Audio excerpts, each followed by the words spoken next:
The summer of 2025 has been absolutely stacked for hip-hop. It seems that a new top-quality album is being releasing every single week. Whether this be from already established names such as Jid and Clips, or from smaller names like a McKinley Dixon, we're getting brand new, incredible projects every week. So it's no surprise that a few projects have gone a little under the radar and are a bit hidden for us. Whether this be due to poor promotion or the quality of the album just not being that good, some albums have just came and went very, very quickly. And in my opinion, one of these projects that has done this includes Metro Boomin's new mixtape, A Futuristic Summer. Now, this project was a little disappointing for me, as we all know what Metro Boomin is capable of, as we saw that last year with his albums We Don't Trust You and We Still Don't Trust You. And those are the two albums that I want to focus on today. Because after I listened to A Futuristic Summer, I went back and listened to We Don't Trust You and We Still Don't Trust You and noticed a significant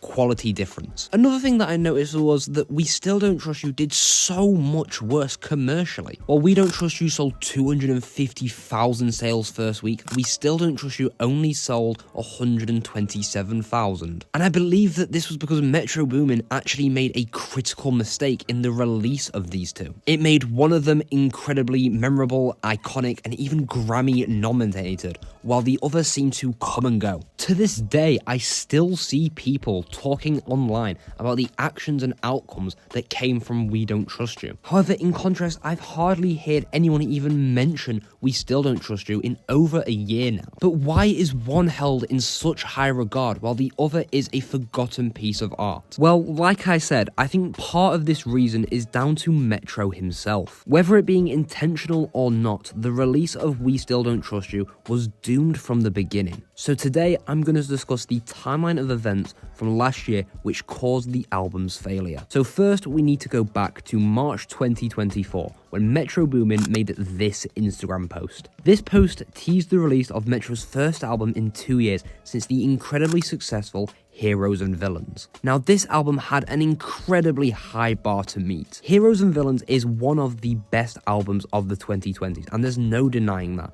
both commercially and performatively. Every single song on Heroes and Villains was an absolute banger, and that was a bare minimum for We Don't Trust You. And collaborating with such an established name like Future only added more hype and expectations onto the project. So it's safe to say that there was quite a bit of pressure on We Don't Trust You. But I think we all remember what happened when the album released on March 22nd. While the entire album was stacked, the whole world was only talking about one song. Despite the high expectations, We Don't Trust You was received incredibly positively, and it created one of the most iconic rap beefs of all time. Without We Don't Trust You, and specifically like that, we wouldn't have got all the Drake and Kendrick disses that we received. We Don't Trust You was an instant hit on release, both commercially and performatively, just like its predecessor of Heroes and Villains. Metro had made another banger of an album, but that wasn't it for both Metro and Future. On April 4th, Metro posted this to Instagram, promoting the release of a second album in under a month with We Still Don't Trust You. Now, on paper, this album should have been just as successful as We Don't Trust You,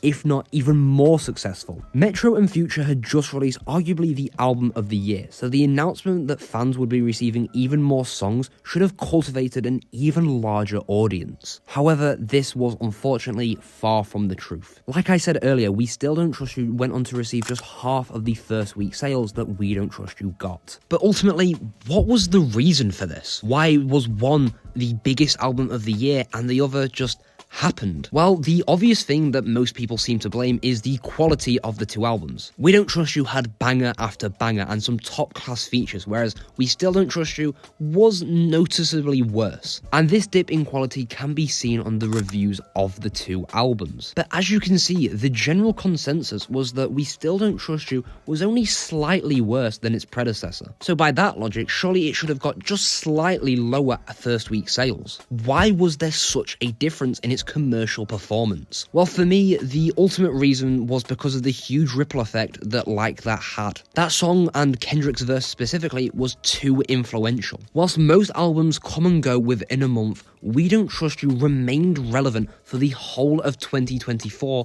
due to the Drake and Kendrick beef. And this unfortunately overshadowed the release and commercial success of We Still Don't Trust You. The album was sandwiched in between responses from both J. Cole and Drake. Cole responded with 7-minute drill on his mixtape Might Delete Later on April 5th, whereas Drake responded on April 19th with Push-Ups. And We Still Don't Trust You released right in the middle of this on April 12th. That creates this unfortunate timeline. Both to the left and to the right of the album are things that were far more significant at the time. So everyone's attention was diverted on these responses and not on Metro Boomin. Be honest, what do you remember more? Seeing J. Cole apologize so quickly, or the first time you heard We Still Don't Trust You? Neither Metro Boomin or Future were as important to the ongoing beef as names such as Cole and Drake. So essentially, everyone stopped caring about them temporarily. We were also hooked on whether Kendrick would respond or whether Drake would make another diss that we stopped caring about another album from Metro and Future. When you create a beef so significant as that did, you're going to divert everyone's attention. I also think that another reason for the album's commercial failure was due to Metro Boomin putting a lot less effort into promoting this album. Let's compare his Instagram posts when promoting both albums. For We Don't Trust You, Metro made 6 posts about the album before it came out, as well as 3 after its release promoting music videos. In contrast, Metro made just 3 posts before the release of We Still Don't Trust You to promote it, and only 2 after the release. That's a total of 9 posts for We Don't Trust You, and only 5 for We Still Don't Trust You. Now, I don't know why Metro promoted the second album a lot less, but it certainly made it feel less important. Maybe he promoted We Don't Trust You more because it was his first project in 2 years, but We Still Don't Trust You still should have received the same amount of promotion on his social media. For me personally, it felt like We Still Don't Trust You was just some throwaways that didn't make it to the initial album. It felt rushed and second-rate before it even came out. It didn't feel like Metro was promoting this album for it to be a success. He was promoting it just because he kind of had to. And the feeling of this album being rushed, in my opinion, was cemented with one song on the album, which was Red Leather featuring J. Cole. Now, don't get me wrong, I love this song. It's arguably my favourite on the entire album. But to this day, I don't know why it was released as part of We Still Don't Trust You. Just 3 weeks before, Future and Metro made a song which dissed his close friend Drake as well as himself. And it wasn't like Cole didn't hear this. Just a week before, he responded with his own diss. So while it was cool to see a Cole, Future and Metro collab, it just left a weird feeling for me. It felt like the song was added to create more conversations with all 3 names trending. Be honest, when you saw J. Cole was on this track list, you definitely went to tune in to see what he would say. But it just felt a bit forced, like they were trying to get clicks. We Don't Trust You was a commercial success due to its quality, and it didn't need cheap clicks. However, for the second album, Metro and Future were resulting to tactics like this. It just felt like a lot less time and effort went into We Still Don't Trust You. While I do think the album was still of high quality, I think if a lot more time and effort went into it, it could have been just as good, if not better, than the first album Future and Metro released. But all these events and actions caused the album to be doomed from the start. While it did get #1, We Still Don't Trust You just didn't do as well as it should have. And a lot of it is down to the actions of Metro Boomin himself.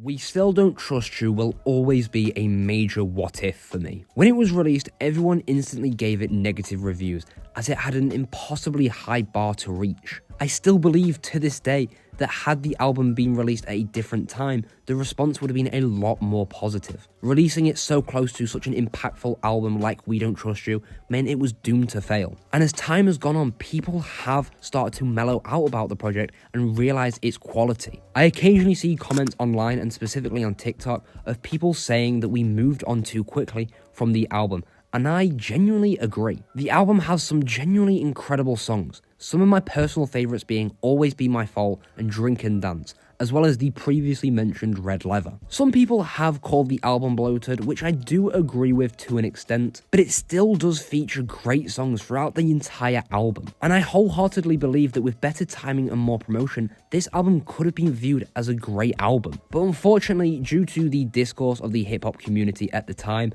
as well as some actions by Metro himself, the album will forever be just a what if.